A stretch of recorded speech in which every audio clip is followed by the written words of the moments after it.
is Lily, Lillyanna's in the Theater, Film, and Digital Production Department, and she worked with Professor Donatella Gallela, also of TFDP, on this Snow in Midsummer production. She's a senior concentrating in acting and directing, a minor in dance studies, with 2 years of professional vocal training in musical theater and opera.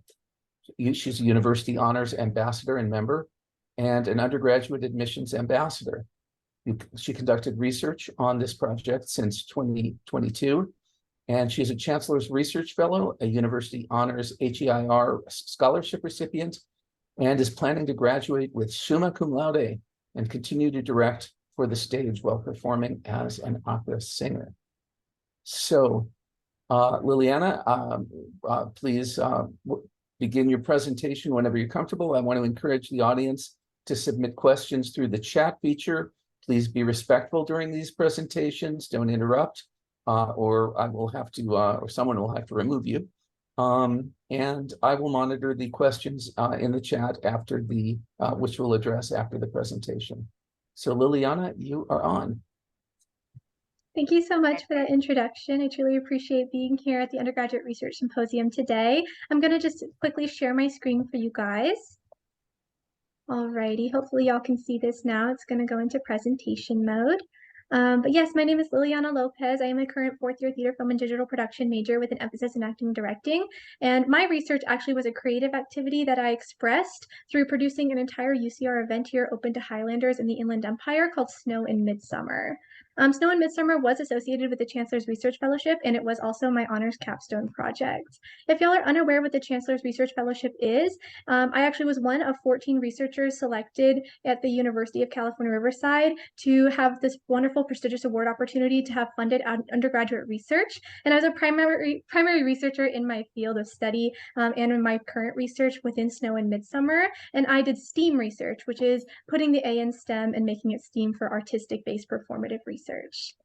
But how did I become a researcher, y'all might ask yourselves, as a theater student?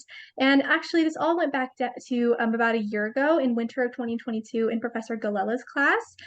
This was a TFDP professor of mine, and I was taking her class to fulfill a TFDP-related requirement for my degree audit.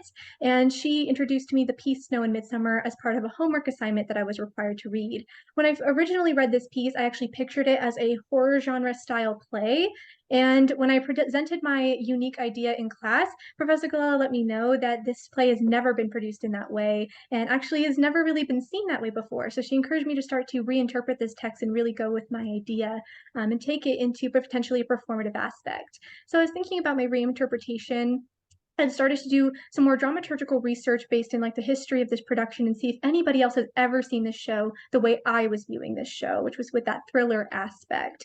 I also looked into the production history as well, which I'll get into in a moment. But I really knew that I wanted to perform this play and it needed to go on a stage. They needed to see my idea. So I decided to really go for that performative research in STEAM.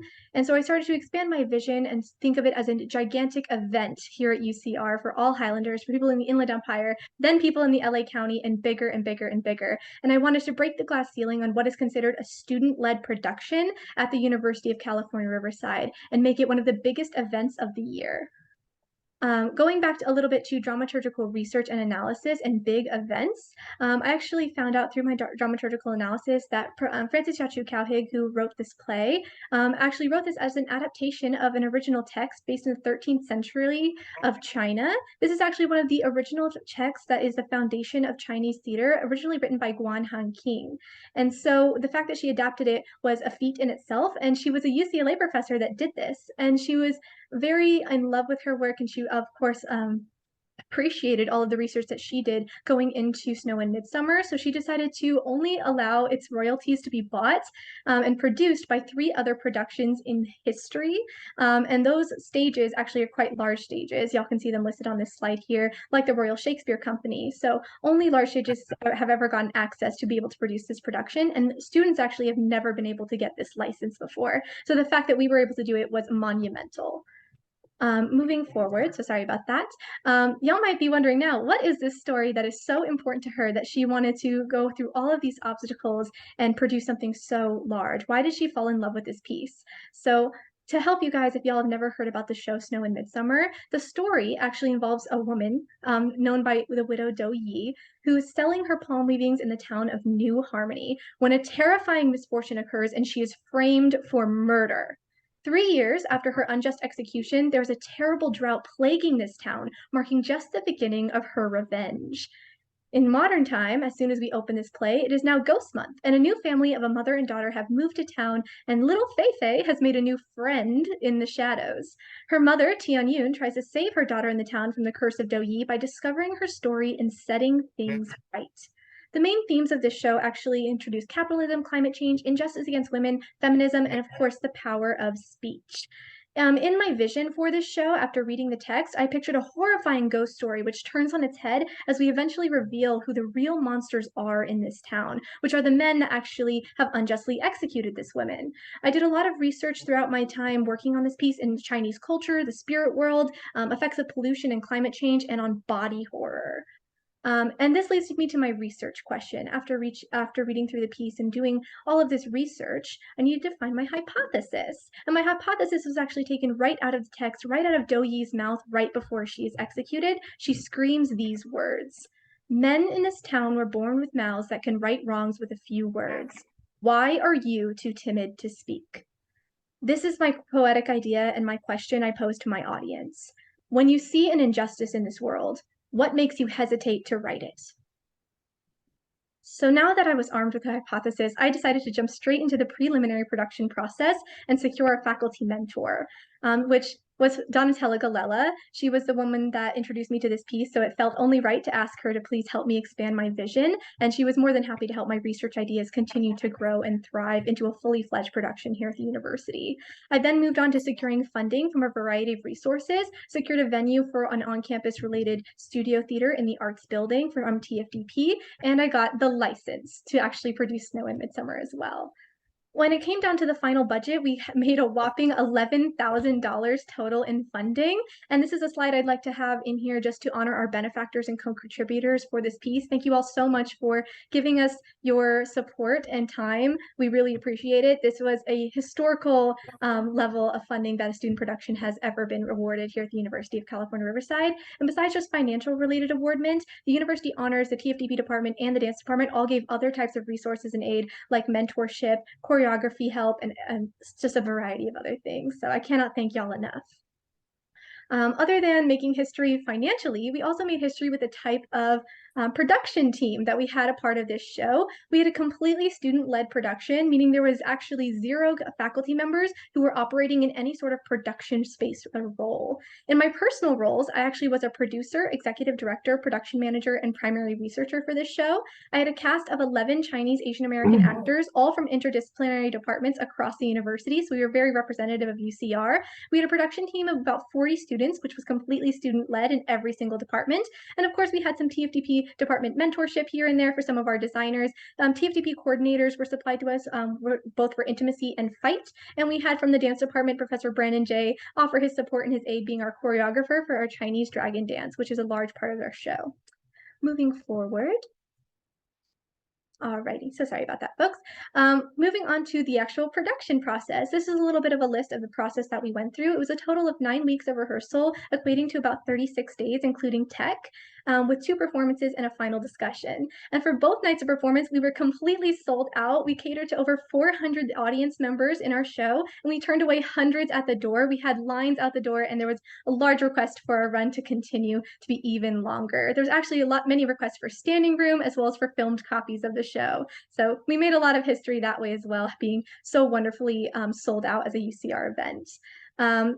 For both nights of the performance, I actually was in the audience and I was watching the audience be affected by the story and the technical aspects of how we produced this show as a horror show for the very first time. It was wonderful to actually see the effect of live horror on this audience, where they weren't entirely sure when the line between stage and audience began, as we performed this on a thrust stage. A thrust stage, if y'all are unaware, actually allows our audience to sit on 3 different sides of the stage instead of just one, and allows us to actually have the cast and crew move in in between different sides of the audience, which can be kind of surprising, and be able to blur that line a little bit more.